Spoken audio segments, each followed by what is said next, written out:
come rain, come shine. Siasa ni kuweka msimamo. Sabina amechagua atakuwa mtu wa William Ruto.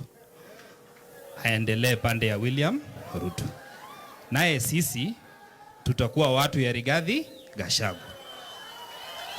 Ile tu tunaomba wale mna support William Ruto, musipange vita, musipange askari, tuombeni kura kwa Si hiyo ni sawa? Lakini pia ukikuja kuongea mambo, ukisema wewe hutakuwa wa Rigathi Gachagua, tueleze juu watoto wanauliwa na wewe ni mama, mbona uongeagi mambo ya watoto kuuliwa? Pia unasemanga ukiwa nje wa Munyoro nyinyi. Kwa nini leo hujasema hiyo hapa? Kwa nini saa ile mko na rais ndio mnamdanganya? Si hapa ungekuja utetee yeye na useme vile ameweka stima, ametengeneza mabarabara. Kwa nini usemangi hiyo? Ya mwisho, nishukuru kijana anaitwa Munyoro, tunafanya kazi na yeye na anafanya kazi vizuri. Na kama Munyoro atakuwa kwa debe na Sabina